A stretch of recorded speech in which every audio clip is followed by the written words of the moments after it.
everybody and welcome to my video today, in which I'm going to be giving some of my personal recommendations of books that I think you should be reading to get into the Halloween spirit now that we're almost at Halloween by the time this video goes live. I'm going to take this stack of books here and go over each book which I personally enjoy and have read recently to make me feel a lot more excited for the spooky season. I feel a lot more atmospheric now that the days are getting shorter. It's a great time for reading because now it's getting darker outside a lot earlier. What else are you going to do apart from be inside with a good book, clearly? So let's jump straight into it. I'm going to start off here with my book on top, which is Agatha Christie's Halloween Party.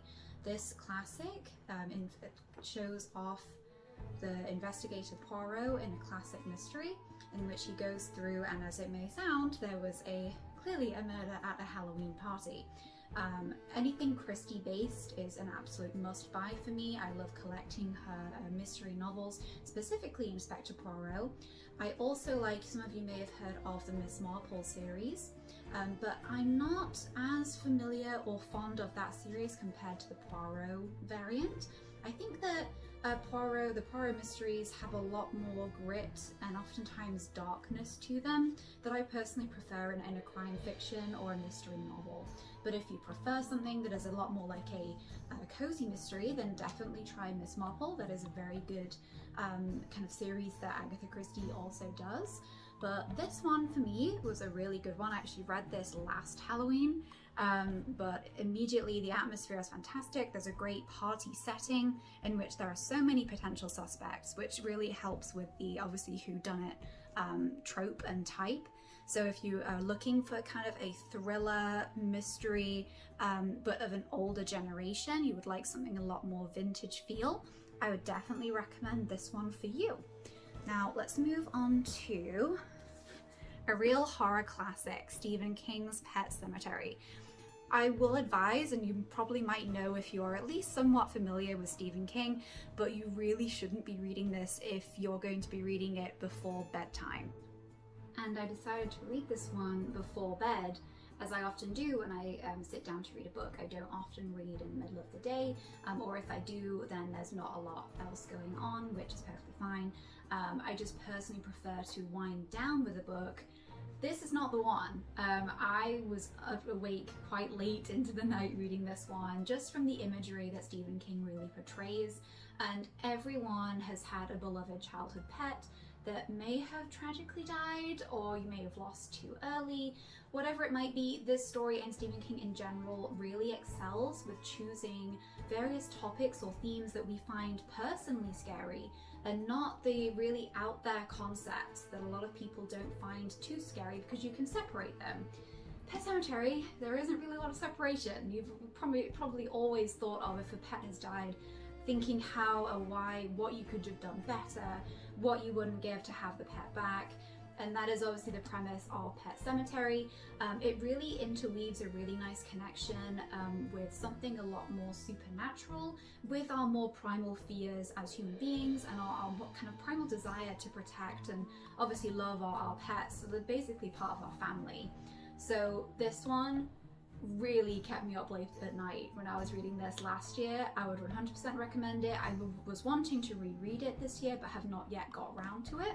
I will be doing so I definitely advise you guys. It is a larger book compared to, let's look at the size of Halloween Party. It's a lot smaller read. I actually read this one in a day, but that might just be me, I don't know. It's a very easy, short read, and I do find that with a lot of Agatha Christie's books in general.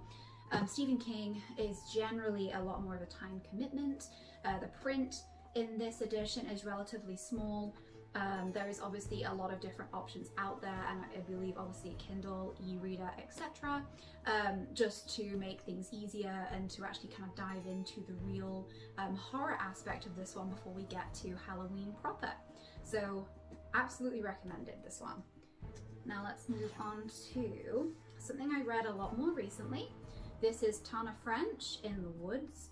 And this is something I've had on my to be read shelf for a long time. I do like these kinds of atmospheric crime thriller books. I find myself gravitating towards them a lot when I go out shopping for books and stuff. This one did not disappoint. I actually read something similar last year. Ruth Ware's, I believe, I have it somewhere, but one of Ruth Ware's titles that had a similar kind of premise, but without the crime thriller aspect. I didn't want to read them back to back, but then this one just kept being put lower on my to be read shelves. Such is life. So this one I finally got around to reading a few weeks ago, and it was a complete delight. I have not read any of Tana French's works before, and I believe this was her debut. And it was really interesting. The narrator, if you like an unreliable narrator, and that certainly ticks the box. Detective Ryan is a really good protagonist. I liked him a lot, but he definitely had that unreliable tilt to him due to the events of the book in which we start, which is actually quite a few years before the events of the crime that took place with the individual that was killed. So it's definitely heavy hitting. If you feel uncomfortable with child kind of death and hints of molestation, I really wouldn't go for this one. But if you're kind of really into mysteries and thrillers that border on, or like lead you to believe even that there'll be a supernatural element to it, this is really good. It also touches a lot on Irish mythology. It's kind of, the book is set near Dublin in a small kind of town vibe there. Very small, like village level, so there's a lot of suspicion being thrown around, and there's a lot of really interesting stuff, even some kind of political intrigue as we go into the book. I don't want to spoil too much, but I really did like this one. I kind of almost couldn't get enough time to read it. I found I was taking it to work with me and kind of having that ready to read on my breaks or any point really when I was quiet at work, because there's a lot of layers to unravel with this one. It is definitely a mystery where I didn't see the killer nor the motive until it became very crystal clear at the end. And now that I've read a lot of crime thriller books, especially things like Agatha Christie's works, in which obviously she was one of the pioneers in making the crime thriller and making the mystery novel, as we know it today at least, I've gotten pretty good at being able to spot the killer pretty early. So this one kept me guessing until the end, and I liked it a lot. Very, very recommended. I believe, I mean, this one's just a Penguin edition. I got this from Thrift Books. Very inexpensive. You might be able to even get them at like a local store if you would like to pick this up before Halloween. We're getting very close now, but even if you don't quite get to it before Halloween, in general, it's a really good book. So certainly recommended there. Moving on to the bigger books in my lap, we have probably one of my favorite reads in recent years. This is The Whisper Man by Alex North, and wow, just so much atmosphere. It is it's based in England, and obviously you might have been able to tell, I am English myself, so I kind of related to it on that level. I do find myself gravitating towards English-based mysteries, mainly just because I kind of understand the towns and things, but I described various parts of this plot to my husband, who is American, and overall the key elements of, like, it's a small town situation with a kind of lasting uneasiness following a previous solved really horrific crime that comes back, and it's like the whole plot is wondering whether it is a copycat killer or if they didn't catch the right person. So honestly, you can kind of apply that to anywhere in the world and it will work. And if you are really interested, like I am, in crime thrillers with a twist of supernatural in there, this one is fantastic. I really enjoy the narrator for this one. He's not necessarily unreliable, but he is relatable. And I find that very difficult with a lot of crime thriller mysteries and such. For example, I kind of keep referring back to it as my point of reference, but in The Halloween Party, Poirot is mostly our narrator, or is oftentimes someone who is watching Poirot work, but he is such a step above that you can't often really relate to him beyond his little quirks and like how he has his particular ways of doing things. Whereas in The Whisper Man, I do find the main character very relatable and very normal. He has a lot of normal fears, and he grew up in that area, so he's got a lot of uneasiness that stems around this too. So yeah, overall, really enjoyed this one. It was creepy, it was suspenseful, not like a really long book. I think it is approximately, let's see, let's get to a page here. It's not really, okay, about 350 pages, which isn't, for me anyway, a real time commitment. I can normally get through 300 to 350 pages relatively shortly. This one I finished in 2 or 3 days because it was really gripping. You get really sucked into the story. It does, I'll just kind of let you know ahead of time, trigger warning wise, it does involve doing harm to children being harmed. It's very kind of heart-wrenching in that way, but really interesting plot with a lot of ties back to the earlier case that people are drawing conclusions between, and really fantastic book. Absolutely 100% recommended. I think it's now in paperback too, which would be more of an affordable option if you would not like to get the hardback, but really wonderful. You can actually get this in a lot of stores. Just normally you can walk into, I believe Barnes & Noble stocks it, anything like that. Really very much recommend this one.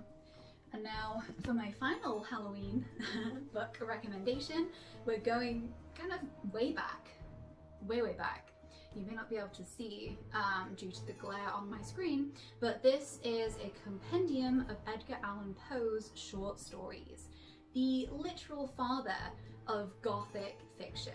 And what can be better than reading Gothic fiction on a rainy, dreary day right before Halloween? Not much, I can tell you that. Probably a cup of tea. Using the cup, you can probably see in my background. I love using that one. But anyway, this is, I come back to and read the short stories of Edgar Allan Poe on a very consistent basis. And they are so moody and dark and atmospheric, and they just claw at a part of your heart that really is kind of spoken to by a sort of darkness that you can kind of feel and empathize with Poe. In some level, but more than that, it's just such a kind of lovely, deep darkness that is so synonymous with Halloween and spooky reads, shall we say. Obviously, The House of Usher is one of my absolute favorites. The feeling that this house is alive, the haunted house motif is fantastic. Telltale Heart is just so gripping. Even I can go back and read it, and even though I've read it multiple times, it still pulls me in. I still almost like feeling my own heart move in that same rhythm that is described in the story. This collection that I have as well is the Murders in the Rue Morgue.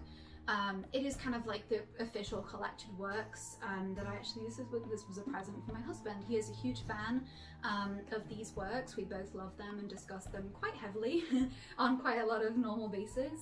But certainly if you're thinking quintessential Gothic Halloween, classical, between obviously like if you're thinking not really truly a murder mystery or a mystery novel, such as Christie that I obviously pointed out earlier, I would absolutely recommend this.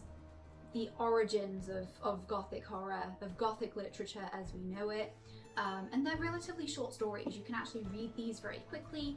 Depending on the copies you have, the text is quite palatable. You can go through it pretty easily, maybe even with a kind of large print of some kind while drinking tea or multitasking, because they're kind of accessible in that way, even with the language obviously being that much more outdated than we might be used to.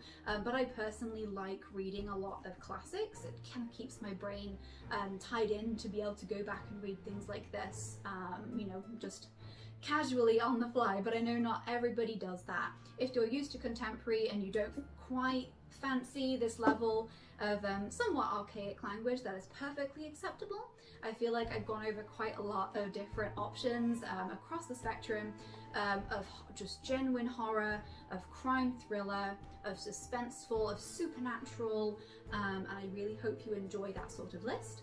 If you have any recommendations of books you'd like me to look at, like genres, any book recommendations I personally had, just leave it down in the comments below. Drop a like if you enjoyed the video, and I hope you have the most spooky and wonderful and bookish Halloween.